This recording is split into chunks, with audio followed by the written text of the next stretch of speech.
C'est la suite et la dernière partie des Sartois du Web, toujours en simultané sur Twitch. Vous pouvez poser toutes les questions que vous souhaitez à mes invités en plateau. Juste avant de parler avec Elliot de Projet Lab et d'impression 3D, place aux apps de cette semaine. Regardez.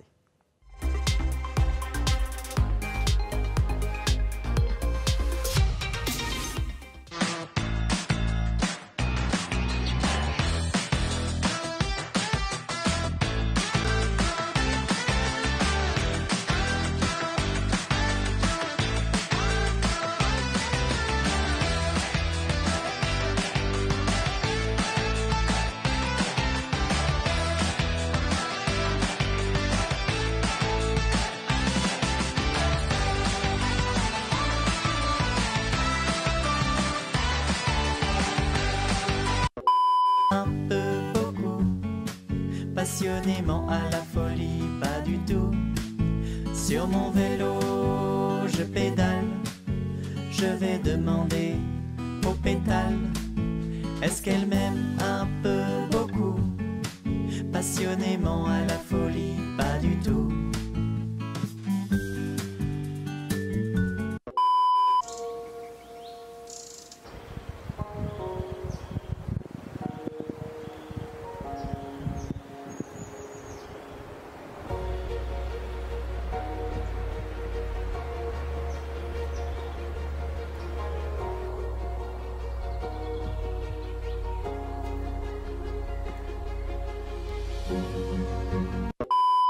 Directeur Mr T. Cette entreprise a été créée par Tristan en 2006. Aujourd'hui, on a plus de 50 salariés et dans un entrepôt de près de 3000 m². Je vais vous faire une petite visite un peu de tous les postes. On y va? Alors, la prod. On va commencer par le bureau d'études. Et bureau d'études, traitement de fichiers, BAT pour le client, programme de broderie, etc.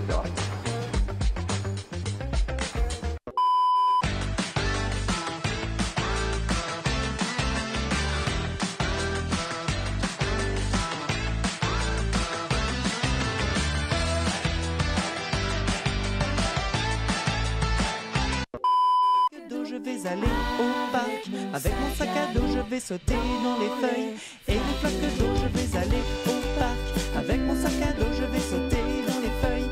Et les flaques d'eau je...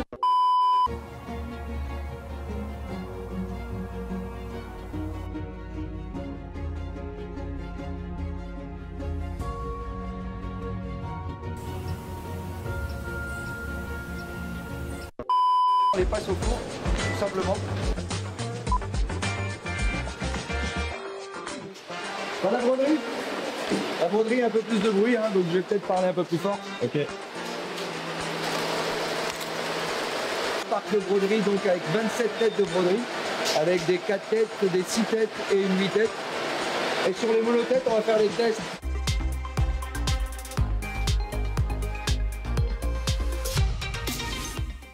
Et pour finir cette émission, on va parler d'impression 3D avec Elliot de Projet Lab. On en voit souvent, c'est devenu maintenant un outil qu'on utilise beaucoup, même dans les lieux de coworking, comme à Loire Cowork situé dans le sud de Sarthe. Donc, je suis avec Elliot ce soir. Bonsoir Elliot, comment ça va? Bonsoir Aurélien, ça va très bien et toi? Ça va très très bien. Tu as ramené pas mal d'objets que tu as créés grâce à l'impression 3D. On va déjà parler Projet Lab. Qu'est-ce que c'est exactement? Qu'est-ce que tu proposes?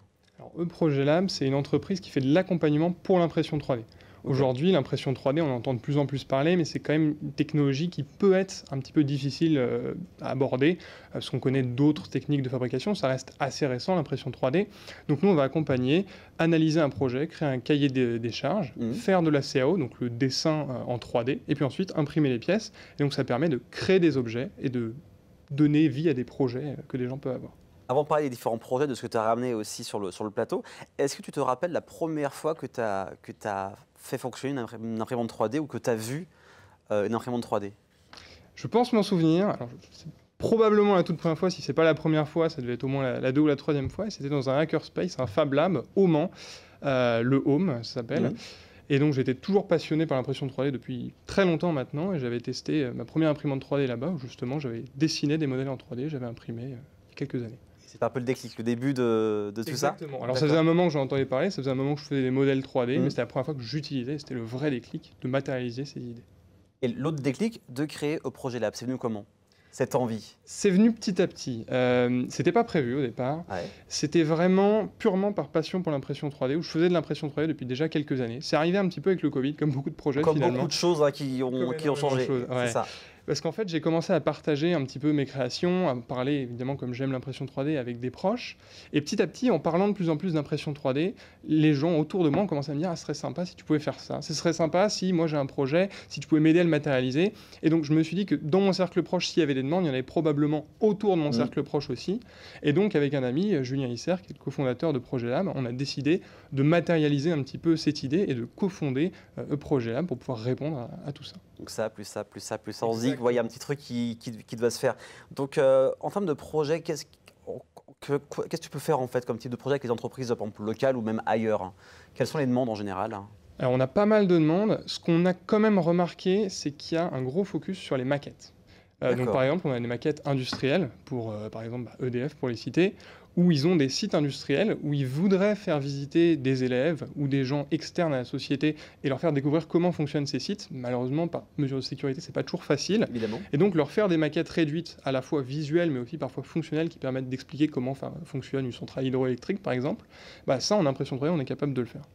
Okay. On a aussi des maquettes pour de l'aménagement. Par exemple, ici, on voit un floor plan qui peut être d'un bureau, qui peut être d'une maison.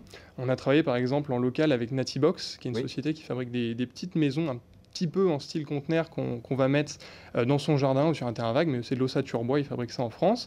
Et donc, on leur a fait une maquette réduite à 60 cm ou sur les salons, plutôt que de déplacer une Natibox à taille réelle.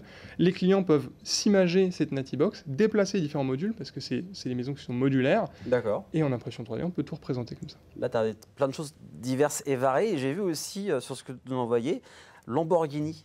Alors, il s'est passé quoi? Comment ça s'est passé pour travailler avec une marque telle que Lamborghini? C'était vraiment du hasard. Encore une fois, c'est vraiment plein de petites choses qui s'assemblent. Et on a la chance d'être une entreprise qui est basée au Mans. C'est vrai. Et d'avoir un site web. Et en fait, il n'y a pas énormément d'acteurs qui font un service d'impression 3D au Mans. Et quand on a un service d'impression 3D au Mans et qu'on a un site à peu près bien répertorié, en fait, on s'est retrouvé avec cette demande qu'on n'attendait pas du tout.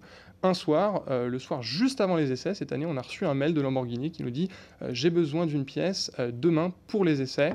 Wow. J'ai besoin d'imprimer cette pièce. Est-ce que vous en êtes capable, oui ou non ?» Et c'est des échanges très rapides. On voit que justement, c'est un milieu, ils n'ont pas forcément beaucoup de temps. Et ça se sentait bien. Hyper réactif aussi. Très réactif, mais c'est l'avantage de l'impression 3D. Eux, ils avaient déjà leur modèle. On leur a imprimé. Le lendemain, on les livrait. On a pu itérer, créer plusieurs pièces. Donc là, par exemple, ça, c'est une pièce qu'on a créée pour Lamborghini. C'est une pièce souple. Parce que l'idée, c'est qu'ils avaient déjà créé cette pièce, mais dans un matériau solide. Et c'est une pièce qui vient se raccorder sur la voiture pour la lever pendant les pit stops pour changer les pneus. Sauf qu'à chaque fois que la voiture surbaisse, la pièce est éjectée. À chaque fois qu'elle tombait, elle cassait. Donc ils avaient besoin d'un matériau plus solide. Et avec cette nouvelle pièce, ils ont été capables de remplacer tout leur jeu de pièces sur les deux voitures. Et ça a tenu pour les différentes courses. Puis en termes de matériaux, là je pense à la voiture, après ça chauffe aussi, savoir les matériaux qui vont avec, avoir une connaissance vraiment de beaucoup de choses finalement. Tout à fait. Alors en impression filament, parce qu'on va voir qu'il y a plusieurs types d'impression 3D, il y a plusieurs technologies, mais la plus commune et celle dont on entend plus souvent parler, qu'on s'imagine le mieux, c'est l'impression filament. Et en impression filament, on a des dizaines, voire même des centaines de matériaux différents qui sont compatibles, parce qu'en fait, c'est des thermoplastiques, et c'est déjà ce qu'on utilise dans l'injection plastique. Et ça, on l'a industrialisé depuis l'après-guerre, et c'est bien connu. Donc voilà, il y a plein de choses. Il y a aussi une Formule 1, du coup, juste là. Par exemple, Albert Einstein, là qu'on voit juste devant toi, où vous voyez le plan à l'instant, ça met combien de temps à imprimer ça ? Alors cette pièce de mémoire, j'ai plus les stats, mais je pense qu'on est à peu près à 5-6 heures sur cette pièce-là. Celle-là, elle prend un petit peu plus de temps par rapport à sa taille, parce que justement, on a cherché un très haut niveau de détail. C'est ce qu'on voit, sur du filament, là, on voit vraiment pas les rides. C'est ça. Et là, dans les objets que tu as, c'est l'objet qui a mis le plus de temps à être conçu, ou tu en as d'autres là où ça a vraiment duré des heures et des heures?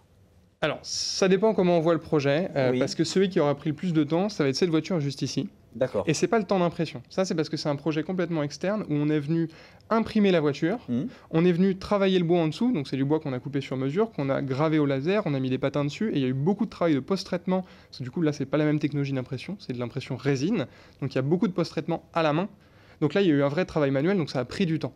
Quand c'est du filament, c'est assez simple, c'est les machines qui travaillent, entre guillemets, même s'il y a quand même du travail derrière. Donc c'est plus simple. Après, il y a des projets comme la lampe ou la Formule 1 dont tu parlais, où c'est de l'assemblage, donc il y a plusieurs pièces, donc ça prend aussi un petit peu de temps parce qu'il faut imprimer chaque pièce individuellement. Et par exemple, quand les entreprises ne veulent plus des maquettes, de ces pièces, est-ce que vous récupérez les pièces pour un peu les recycler et faire de nouvelles choses, ou dès que ils n'en ont plus d'utilité, c'est fichu et puis on jette ça? Alors aujourd'hui, nous, on récupère tous les déchets de l'impression 3D, donc les supports en impression filament par exemple, et puis toutes les pièces défectueuses, des choses comme ça. Aujourd'hui, on n'est pas en capacité de les recycler, nous. Il existe des machines pour, c'est un investissement très important. C'est pas ce niveau-là encore, j'imagine. C'est ça. Donc pour les transformer en filaments, c'est assez compliqué en termes d'investissement. Par contre, le projet qu'on a là maintenant, ce serait de transformer nos déchets de thermoplastique pour en faire des feuilles qui ensuite pourraient peut-être être travaillées à la scie, à la fraiseuse, des choses comme ça. Donc justement, on est un petit peu en train de réfléchir à tout ça parce que c'est un projet assez intéressant. Voilà, on imagine, hein, comme on est dans une tendance à vouloir recycler, à réutiliser les choses, c'est tout à fait normal. Est-ce qu'il y a des projets qui vont arriver d'ici la fin de l'année ou même pour l'année 2025, des choses qui vont arriver prochainement?